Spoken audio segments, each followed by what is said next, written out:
Fait froid là. Ça résonne là. C'est bizarre.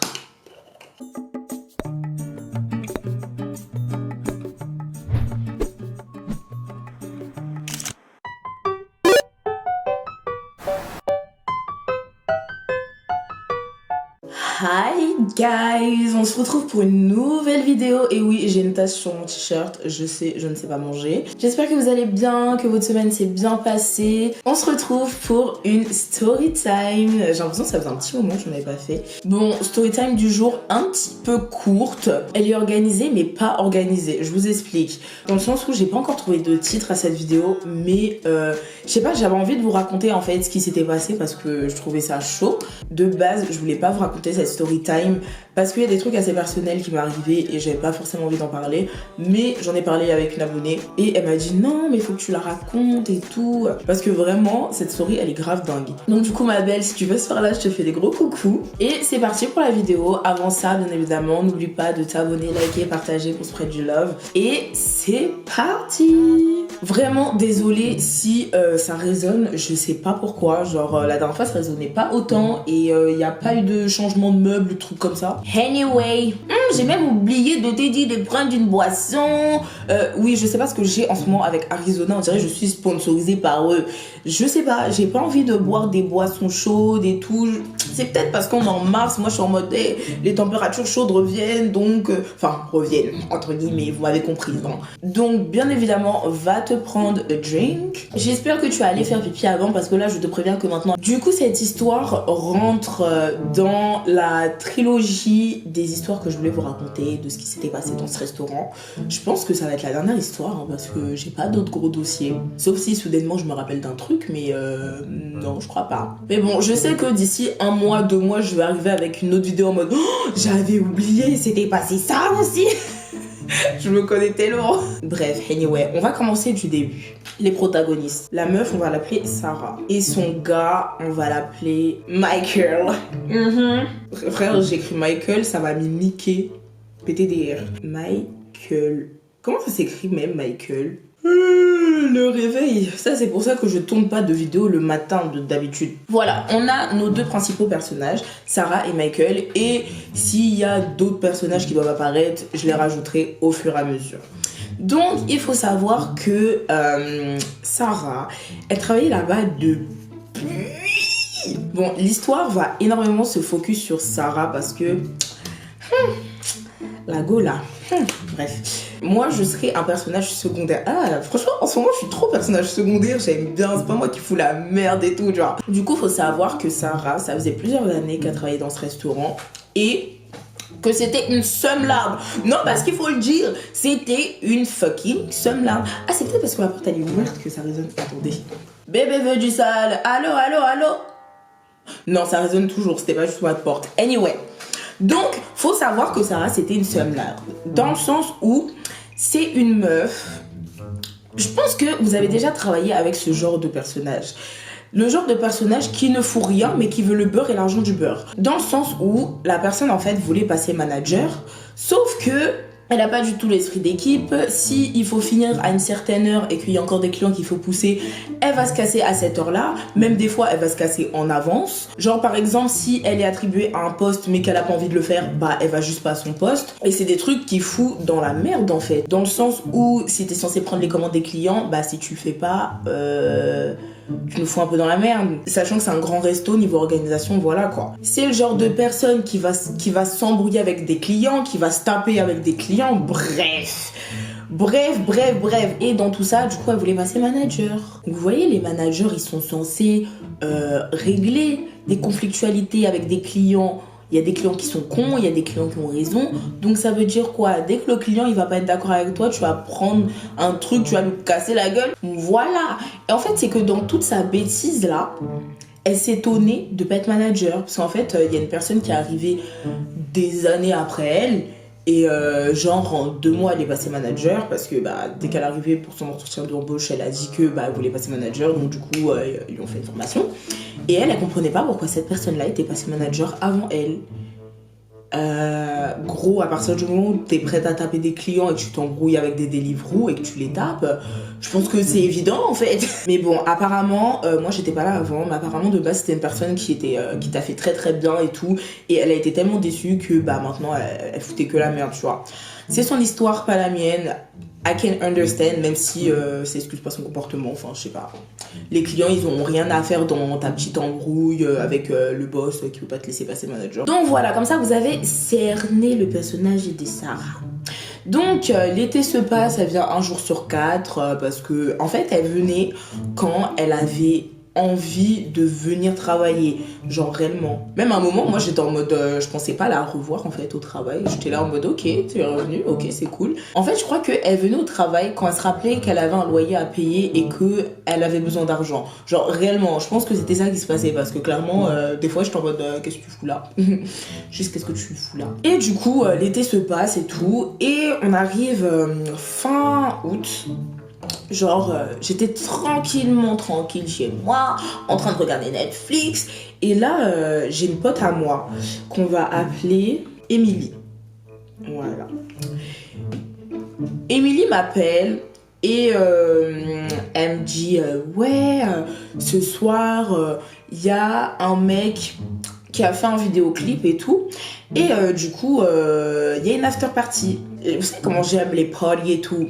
Mais là, je me suis dit, vas-y, flemme de ouf. Genre, je sais pas, j'avais trop la flemme d'y aller. J'avais vraiment la flemme d'y aller. En plus, c'était genre à la campagne un peu. Enfin, c'était pas réellement à la campagne, mais genre à l'entrée de la campagne. Mais moi, dans ma tête, pour moi, si tu dis pas Tours ou les 3 villes aux alentours, c'est la campagne. J'étais là en mode, le trajet va être long, ça va être chiant, en plus il va falloir que je calcule le retour et tout, c'est ultra chiant. Donc après elle m'a fait non mais franchement ça peut être cool et tout, et pour le retour bah il y a plein de personnes qui vivent sur Tours donc ils pourront te ramener. Moi je me dis ok bah si j'ai un moyen de rentrer bah franchement c'est cool tu vois. Du coup ça fait que j'appelle mon beau-père, je lui demande s'il peut m'accompagner parce que du coup entre temps j'ai regardé sur la map en fait, il s'avère que c'est à 15 minutes de chez moi. Donc du coup let's go, c'est parti, je me prépare, j'avais ramené un sac avec masse de l'alcool, masse des boissons et tout parce que je venais de faire une soirée et j'étais en mode vas-y faut liquider ça parce que ça traînait et tout, genre ça m'énervait. Sauf qu'en fait le truc c'est que quand je suis arrivée,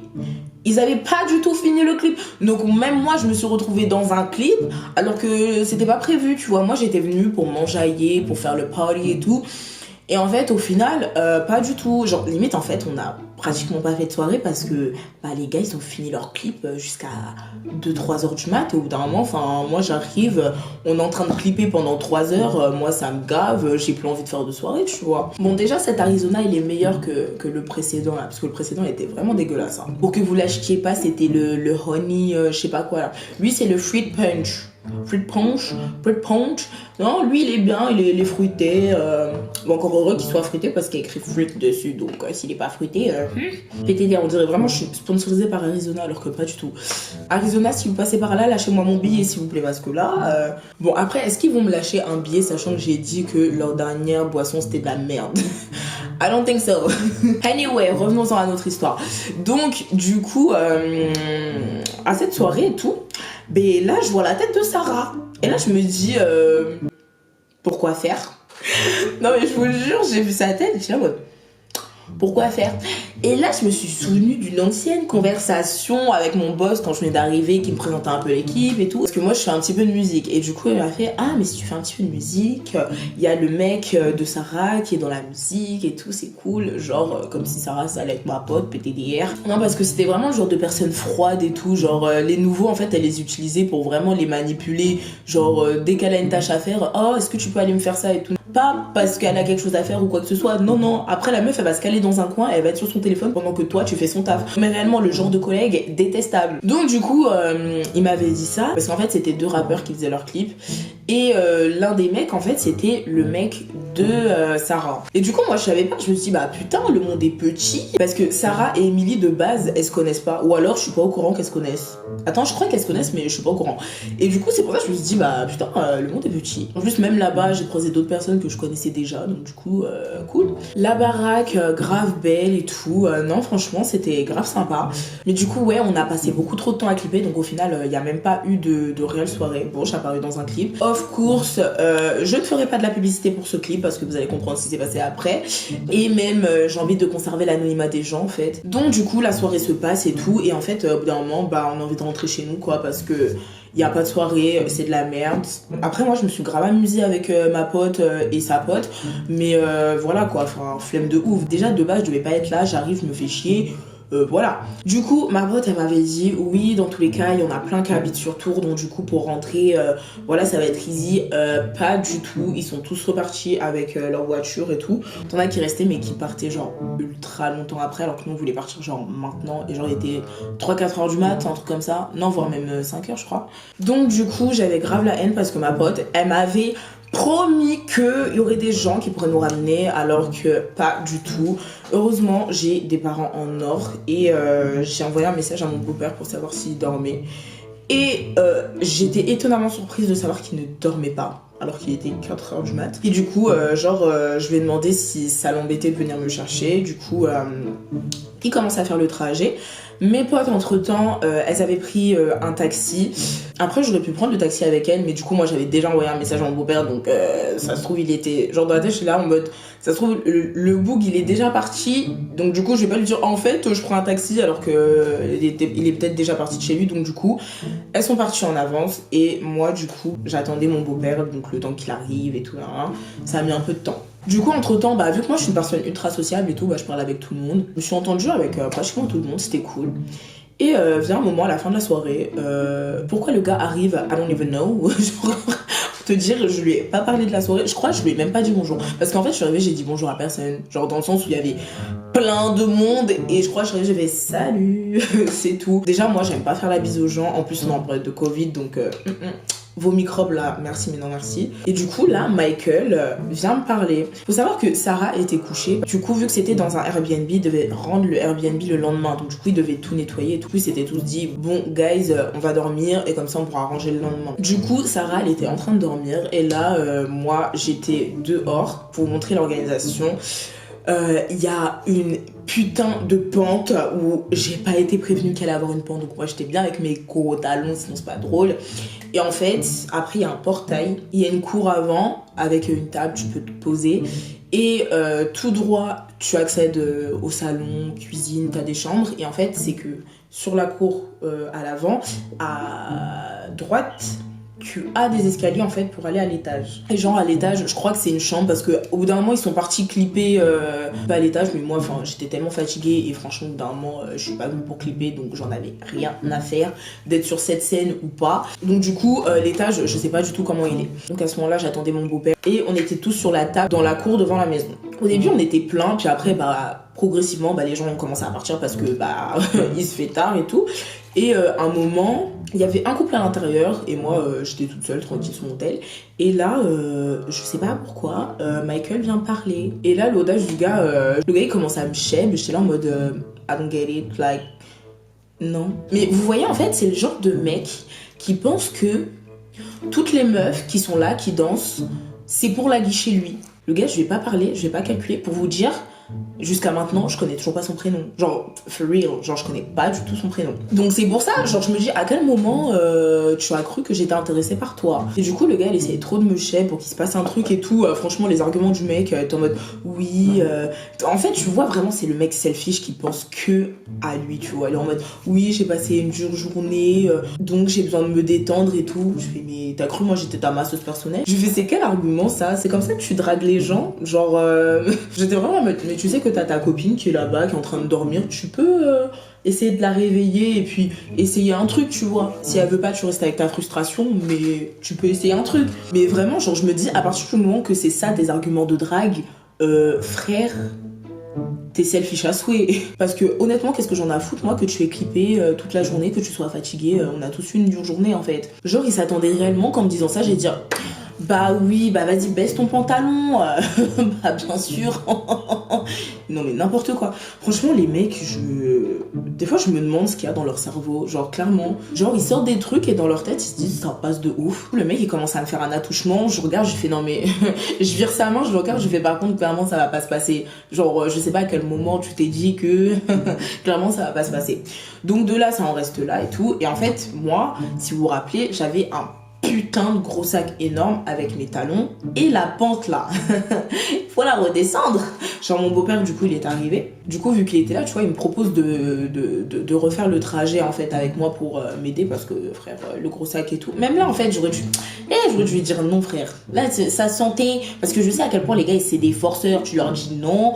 Ils comprennent. Pour eux, ça veut dire peut-être que si je force un peu, non. Du coup, on fait le trajet. Le gars, il reforce. Je lui dis non. Jusqu'à le gars, il m'agresse. On va zapper cet épisode parce que réellement, c'était pour ça que je voulais pas raconter cette histoire. Là, j'en parle de manière à l'aise parce que maintenant, au bout d'un moment, j'ai l'habitude en fait de me faire agresser. Genre, c'est un truc de fou. C'est tellement devenu banal. C'est grave triste, hein, mais limite, j'ai l'habitude de me faire agresser. Et encore, c'est même pas la partie la plus choquante de l'histoire. Donc, du coup, je redescends, j'arrive dans la voiture, j'essaye de ne pas pleurer. Genre, je sais pas comment mon beau-père n'a pas vu que je pleurais. Je crois qu'en fait, déjà, depuis que je suis petite, ma mère, elle m'a tout le temps dit oui, il faut pas pleurer. J'ai tellement appris à pleurer en silence que franchement, il s'est même pas rendu compte que j'étais dans le mal, que je venais me faire agresser, que non. Parce que voilà, on est dans cette vibe de on veut pas inquiéter les parents, du coup on n'en parle pas, du coup nanana. Et j'arrive chez moi, je vais aux toilettes, j'explose en sanglots. J'appelle un pote pour en parler genre à 6h du matin, mais après, genre il répond pas. Je réalise que girl, c'est normal, il est 6h du matin en fait, donc voilà. Je me commande un McDo, je regarde une série Netflix, voilà. Parce que honnêtement, genre, je pouvais pas m'endormir en paix en fait.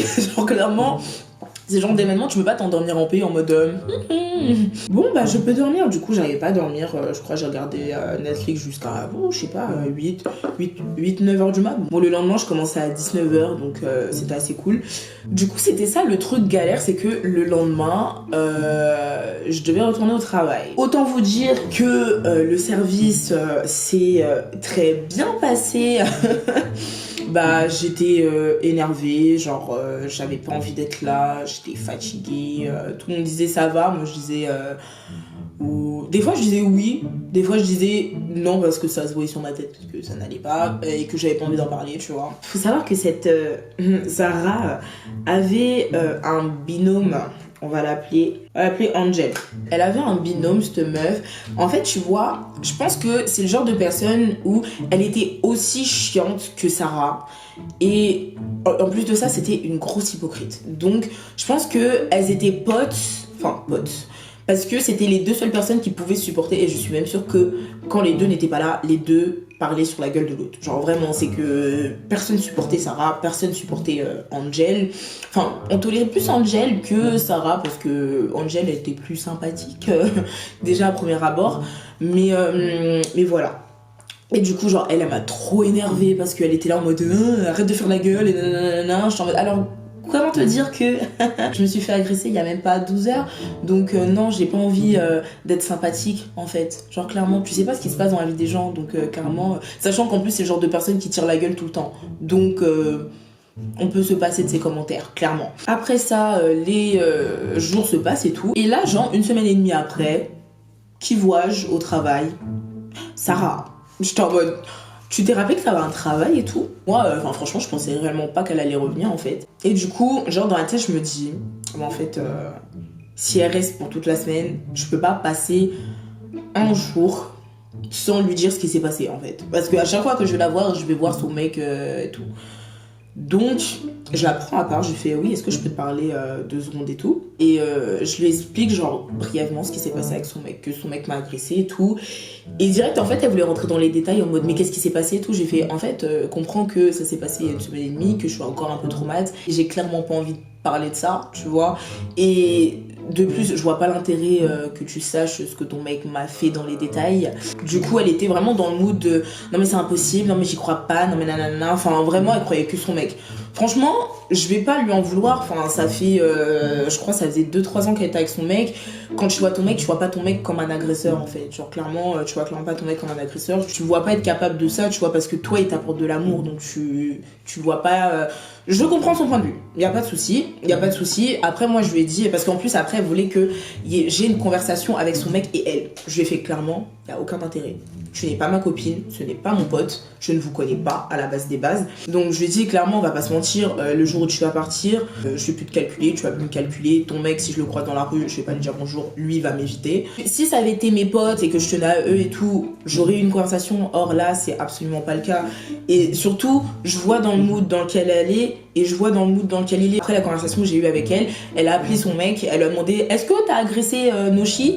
Et son mec lui a fait bah non, et elle a cru sur parole. Enfin, genre, tu peux pas pousser ton enquête un peu plus loin? Je fais, c'est tellement facile. Enfin, le mec, il allait pas dire, bah oui, oui, j'ai fait ça. Enfin, tu peux pas avoir plus de jugeote, tu vois. Du coup, c'est pour ça, j'étais là en mode, franchement, je sais que ça sert à rien, en fait, d'avoir une conversation avec vous, si c'est pour avoir une conversation et qu'ils me disent, bah non, j'ai jamais fait ça et tout, alors que je sais très bien ce que t'as fait vu que j'étais là avec toi. Et que, elle, au milieu, qui disent, bah non, il peut pas faire ça et tout. Franchement, flemme de ouf. J'estime que j'ai gaspillé assez d'énergie dans cette histoire, en fait. J'ai pas, en plus, envie de vous supporter dans ce truc, sachant que je suis déjà en train un peu de m'en remettre. Moi après, je suis partie, je lui ai dit, écoute, moi je te le dis parce que de femme à femme, j'aurais aimé qu'on me le dise. Après le reste, j'en ai rien à foutre. Et c'est là que mon calvaire a réellement commencé. Parce que du coup, en fait, elle faisait sa petite enquête auprès de tout le monde. Du coup, elle est allée m'envoyer un message à Émilie en mode ouais, Noshi c'est une menteuse et tout. Elle a dit que mon mec l'avait agressée et tout, nanana. Et en fait, Émilie, elle a fait mais Noshi, je la connais depuis le lycée, c'est pas une meuf comme ça, tu vois. C'est pas une meuf en fait à essayer de briser les gens ou à dire des trucs. Donc elle était vraiment en mode, je pense que c'est bizarre, genre clairement c'est réellement bizarre. Sachant que Émilie, dès qu'il s'est passé ça, bah genre elle m'avait envoyé un message en mode oui, est-ce que t'es bien rentrée et tout. Je lui ai dit meuf, ce qui vient de se passer, I didn't like it, like. Et du coup j'aurais fait ouais putain c'est chaud et tout, tu vois. Donc elle savait déjà l'histoire. Et du coup Émilie elle m'a fait non mais je pense que tu devrais parler avec eux et tout. Et quand je lui ai expliqué les raisons de pourquoi je vais pas parler avec eux, et elle était en mode ouais ça se tient quoi. Donc du coup là les jours passent et tout. Et à un moment il y a une de mes collègues qui est manager, qui me prend à part et qui me dit meuf, je sais pas si t'es au courant, mais en fait, Sarah, elle parle de ton truc là qui s'est passé à la soirée à tout le monde, disant que t'es une menteuse. Après ça, elle a pleuré, bah en même temps, c'est normal. Parce que c'est le genre de personne qui fait la femme forte et tout, mais qui a des sentiments comme toute personne. C'est pour ça, genre, quand elle agissait envers moi, elle était en mode bah ça me touche pas, je sais que c'est faux, mais je pense que, frère, tu dis tout. Il y a toujours un petit doute, tu vois, et c'est tout à fait normal.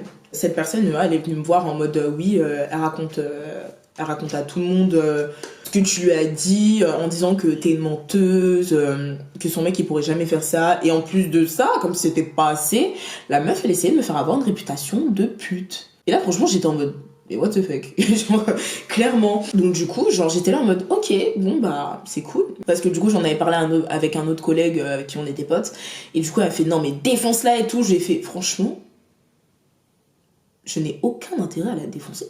Pourquoi faire?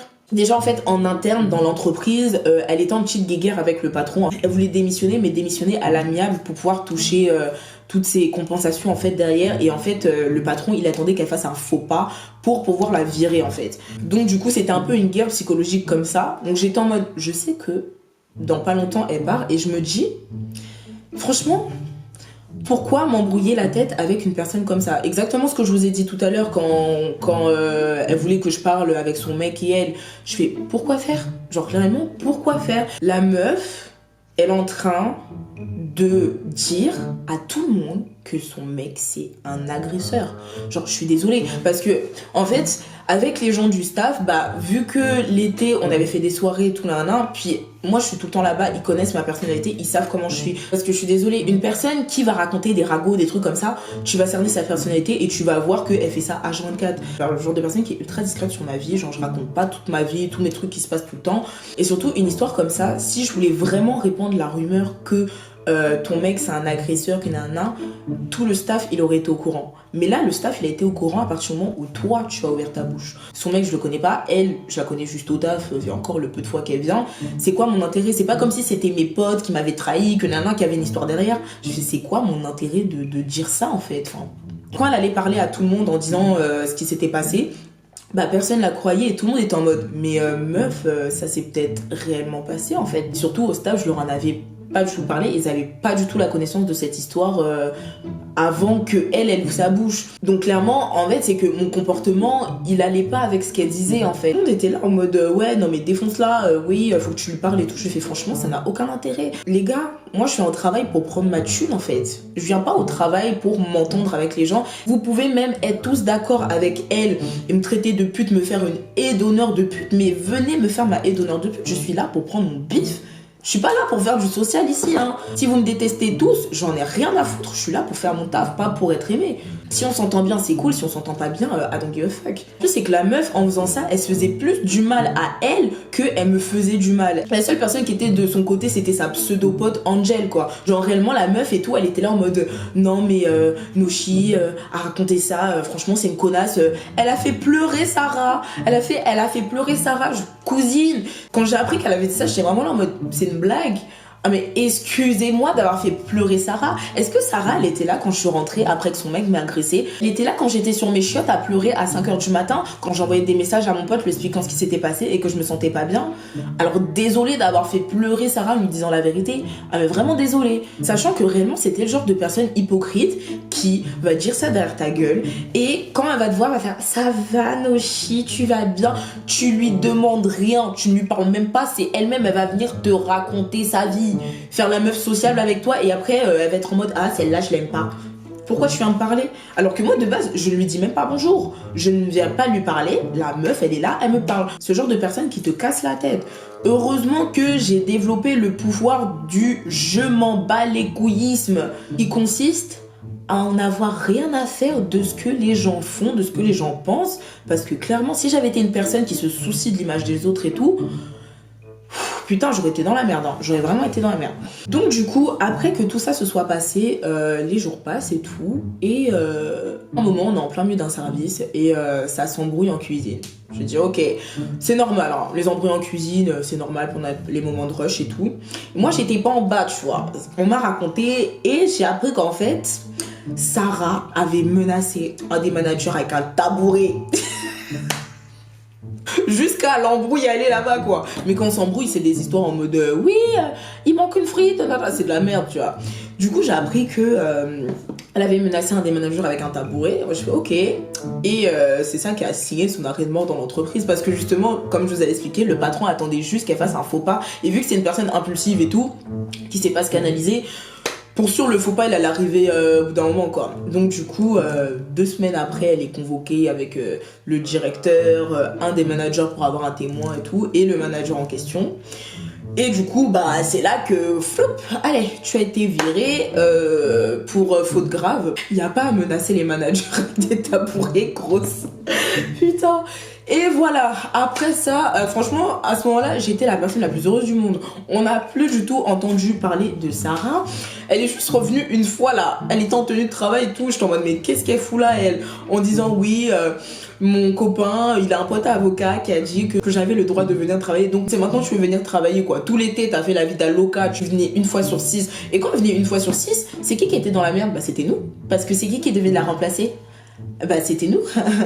Parce que les jours où t'es censé travailler et que bah y a une personne en moins et que tu viens pas au travail, bah c'est qui qu'on appelle en remplacement? C'est moi. Donc voilà. Donc vraiment pour vous dire, la meuf j'aurais pu lui casser la gueule. Genre vraiment cette histoire elle aurait pu aller vraiment loin. Si j'étais rentrée dans son jeu, si j'avais été une personne impulsive et tout, franchement, honnêtement cette histoire aurait pu finir à l'hôpital. Mais j'ai appris à me canaliser et à ne pas donner d'importance aux gens qui demande de l'importance. Après, j'avais juste prévenu mon directeur sans lui dire bien évidemment tout ce qui s'était passé, mais en fait, c'est qu'on a tout le temps des entretiens, genre tous les 2 mois. Il arrive un moment où il demande est-ce que tu t'entends bien avec les membres de l'équipe et tout. Moi, j'ai dit que je m'entendais bien avec tout le monde, sauf Sarah, parce qu'il s'est passé des trucs à l'extérieur. Donc, c'est pour ça que elle a la haine contre moi, mais après, moi, si elle reste professionnelle, je resterai professionnelle. Donc c'est pour ça, tant qu'elle vient pas me menacer directement et tout, franchement, moi, y a pas de souci. Tu peux continuer à parler, hein. Les gens qui parlent beaucoup ne mordent pas, hein, donc voilà. I don't give a fuck. Donc voilà, au final, moi, je considère que j'ai gagné parce que la meuf a été virée. Maintenant, l'atmosphère est beaucoup plus paisible. En plus, personne ne pouvait la saquer, donc voilà. Ça a été une bonne nouvelle quand elle s'est cassée. Entre temps, bah, là, Angel a décidé de plus venir travailler. Elle est encore en arrêt maladie, hein, à cette heure-ci. Hein. Ça va faire 3-4 mois maintenant. Bon, je pense qu'elle reviendra jamais. C'est pas plus mal parce qu'elle aussi, la barbe. Maintenant, on est avec une équipe apaisée. Je pense que la plupart des personnes dont je vous ai raconté qui étaient dans cette histoire ne travaille plus là-bas actuellement. Mais du coup, voilà, c'est pour ça que je sais pas quoi mettre en titre parce que la meuf, vraiment la meuf toxique. Mais en vrai, vous savez, dans tout ça, j'étais même pas énervée contre elle. Genre, vraiment, j'étais même pas énervée contre elle parce que, en fait, j'ai cette faculté de me mettre à la place des autres. Et je me dis, de son point de vue, c'est vraiment horrible parce que, déjà, comme je vous ai dit au début, c'est une seumlarde. Et dans le sens où t'as passé plusieurs années dans une entreprise à donner à fond et tout, nanana. Certes, sur beaucoup de trucs, elle est en tort, mais je pense sur beaucoup de trucs, elle faisait les choses bien, en fait, dans cette entreprise. Et t'as toujours voulu être manager, on t'a jamais laissé ta place, on t'a jamais laissé ta chance et tout. Du coup, elle a développé une haine, une rancœur et tout. Et en fait, faut savoir que son mec, ça je l'ai appris plus tard, que en fait, la relation avec son mec, c'est une relation à distance. Le mec habite à Paris et il vient peut-être les week-ends à Tours et tout. En fait, ça a fait tilt dans ma tête. Je me dis, mais en fait, c'est pour ça que le gars est autant à l'aise. Parce que je suis sûre toute la semaine, là, quand t'es pas dans les parages et que le bouc, il est à Paris et il se tape tout Paris, il fait la vie d'Aloca et le week-end il vient te mougou. Parce que réellement, je suis pas rentrée dans les détails, mais la manière que le gars était à l'aise, tu sens très bien que c'est pas la première fois et c'est très loin d'être la dernière fois. Quand je vois comment Sarah réagit face à son mec, mais clairement c'est beaucoup trop facile en fait. Donc ça veut dire qu'à chaque fois qu'une personne va prévenir ta meuf que ton mec c'est un charreau, ton mec il a fait des trucs et tout, et encore c'est si les personnes préviennent, parce que tomber sur des filles qui ouvrent leur bouche c'est très très rare, hein, qui vont réellement dire oui non il s'est passé ça avec ton mec et tout, en général les meufs elles vont garder ça pour elles, elles vont pas partager. Donc déjà ça c'est chaud, mais à chaque fois et tout tu vas juste envoyer un message à ton mec en mode oui est-ce que t'as fait ça, et ton mec il va dire non et tu vas faire ok. C'est trop facile, c'est ultra trop facile, mais normalement faut qu'elle fasse attention, hein, parce que réellement elle peut choper des maladies, hein, parce que son mec évidemment les protections il en a rien à foutre. Mais après moi clairement je suis une personne qui croit énormément au karma. C'est pas à moi de faire ma propre vengeance. Moi je sais qu'un jour elle va m'envoyer un message. Genre ça peut être dans quelques mois, dans 1 an, dans 10 ans, dans 20 ans, où elle me dira, ou alors que je vais la recroiser et tout, qu'on va peut-être se parler, et qu'elle me dira oui par rapport à ce mec, bah t'avais raison. J'ai appris récemment que quoi. Parce que plus t'attends, plus le truc ça va être gros, hein. Et qu'elle fasse vraiment attention, hein. Je lui souhaite pas, hein, mais ça se trouve un jour, elle va faire des tests de trucs, elle va se rendre compte qu'elle a une MST, et après elle va demander à son boug, et en fait elle va se rendre compte que le mec il mougoussait avec tout Paname, quoi. Et que comme ça elle a chopé les MST, et c'est pour ça qu'il faut qu'elle fasse vraiment gaffe. Ou qu'un jour il y a une madame qui va débarquer chez elle avec un ventre comme ça, et qu'elle va demander mais c'est qui le père, et qu'elle va lui sortir que le père c'est son mec. Donc c'est pour ça, moi je m'en fais pas pour l'avenir. Avant que vous posiez la question en commentaire, bien évidemment je vais beaucoup mieux, ça s'est passé il y a 6-7 mois. Je sais que je suis pas en tort, que je ne suis pas fautive, que je suis encore une fois tombée sur un gros connard. Mais en tout cas, maintenant je resterai plus toute seule à une soirée où je connais personne. Genre même si mes potes ils habitent pas au même endroit et tout, je partirai en même temps qu'elles. Genre réellement, quitte à dormir chez elles, faire le trajet le lendemain, plus jamais je reste toute seule à une soirée où je connais personne. C'est pour ça, moi, face à elle, j'avais plus de la peine que de la réelle colère et de la réelle tristesse, en fait. Parce que je me mets à sa place d'elle en tant que meuf. Et je me dis, si ça avait été mon copain, bah, je pense que j'aurais cru la meuf. Parce que après on n'a pas aussi le même passé et tout, mais moi je suis consciente que bah la tête de l'agresseur ça n'existe pas, et que l'agresseur peut être n'importe où. Comme je vous avais expliqué sur mes vidéos sur l'agression sexuelle, voilà, je me suis fait agresser par un mec qui avait une gueule d'ange, je me suis fait agresser par un père de famille qui était respecté dans son taf. au taf en plus. Vraiment des profils très différents, donc moi j'ai la conscience que ça peut être n'importe qui. Genre ça se trouve, peut-être un jour je vais sortir avec un mec et une meuf va m'envoyer un message disant que ouais, cette personne-là m'a violée, tu vois. Alors que ça fait peut-être, je sais pas, 5 ans que je vis avec la personne et moi je la vois avec sa face de nounours, genre trop mignonne et tout, et je peux pas m'imaginer que derrière cette personne elle puisse faire des choses aussi atroces. Donc c'est pour ça que je comprends sa réaction. Je comprends cette réaction-là, mais par contre l'autre réaction où tu répands des rumeurs sur moi, tu me fais passer pour une pute, voilà. T'aurais pu t'arrêter là, quoi. Mais après, vu que c'est une haineuse, comportement logique d'haineuse, enfin, voilà. Donc même ça, j'étais pas trop choquée. Je me suis juste dit, écoute, moi je fais mon taf, le reste, I don't give a fuck. Donc voilà, c'est la fin de cette story time parce que je dois partir dans 4 minutes. On adore, we like it, we love it. Donc voilà, j'espère que, à défaut d'avoir aimé cette vidéo, parce que je me trouve ça un peu bizarre si vous avez aimé cette vidéo, ça vous aura intéressé. Et faites attention à qui vous croisez, parce que clairement, sur la dossier, ça peut arriver à n'importe quel moment. Et ouais, hein, les meufs sont des connasses entre elles des fois, hein. Je vais pas généraliser le propos parce que t'as autant de mecs connards que de meufs connasses, mais moi j'étais là en mode sorority, bah nique ta race la sorority, hein, parce que non mais voilà, je vois. Mais franchement, si c'était à refaire, franchement je le ferais, hein. Dans ma tête je me suis pas dit oh bah vu qu'il y a une meuf, quand je lui ai dit elle a ultra mal réagi, bah je vais plus jamais le refaire, parce que chaque personne est différente, donc ça veut pas forcément dire que cette personne là si elle a réagi comme ça, bah l'autre quand tu vas l'avertir que son mec c'est un con, et bah va forcément te cracher à la gueule et faire une réputation de pétasse. Donc voilà, conclusion, faites attention à vous, prenez soin de vous, on se retrouve la semaine prochaine pour de nouvelles vidéos. En attendant, qui souille sur vos fesses gauche, n'oubliez pas de vous abonner, d'activer la cloche. Et voilà, à la semaine prochaine.